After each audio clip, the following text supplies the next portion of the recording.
in the summer of 2021, as wildfires raged across southern Europe and record-breaking heatwaves scorched cities. From Athens to Istanbul, thousands were forced to flee their homes.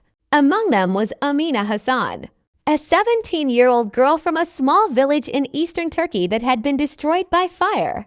After weeks of drought and extreme temperatures, her family lost everything: home, school, photographs, even her father's medical records. Amina and her mother escaped with only the clothes on their backs, eventually finding shelter in a temporary camp near Izmir.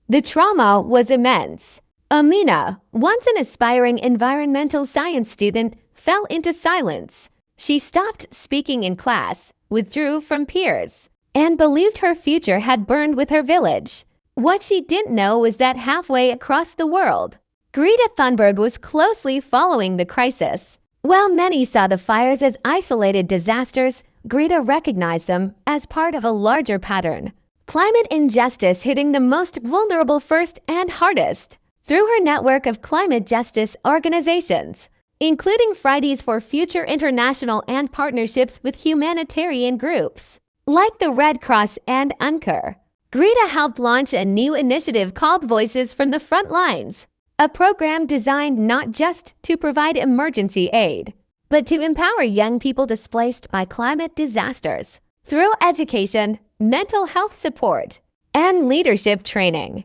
When Amina's story reached the team, shared by a local teacher who had taught her before the fire, it stood out not only for its tragedy, but for Amina's passion for environmental protection. Before the disaster, she had organized tree planting drives and written essays about renewable energy. Greta personally reviewed the case and advocated for Amina to be included in the pilot cohort of the program. This meant full sponsorship for continued education at a vocational school specializing in sustainable agriculture, access to trauma counseling, and participation in a mentorship network connecting refugee youth with climate scientists and activists. But more than logistics, Greta ensured Amina felt seen.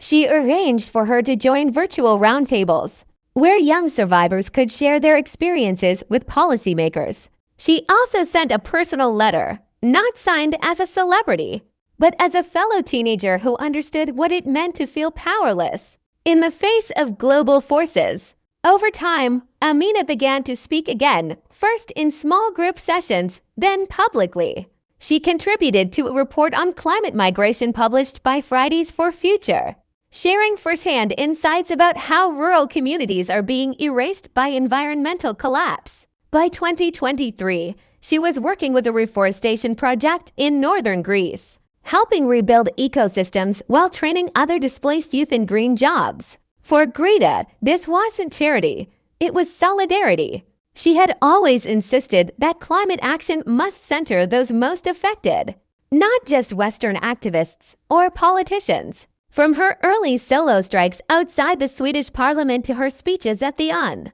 she emphasized that the crisis wasn't abstract, it was already destroying lives. And for Amina, the girl from Sweden who refused to stay silent hadn't just raised awareness. She had helped create a path forward. Because sometimes saving someone doesn't mean pulling them from flames. It means giving them tools to rebuild when everything is gone. And Greta Thunberg, in her quiet, determined way, had done exactly that.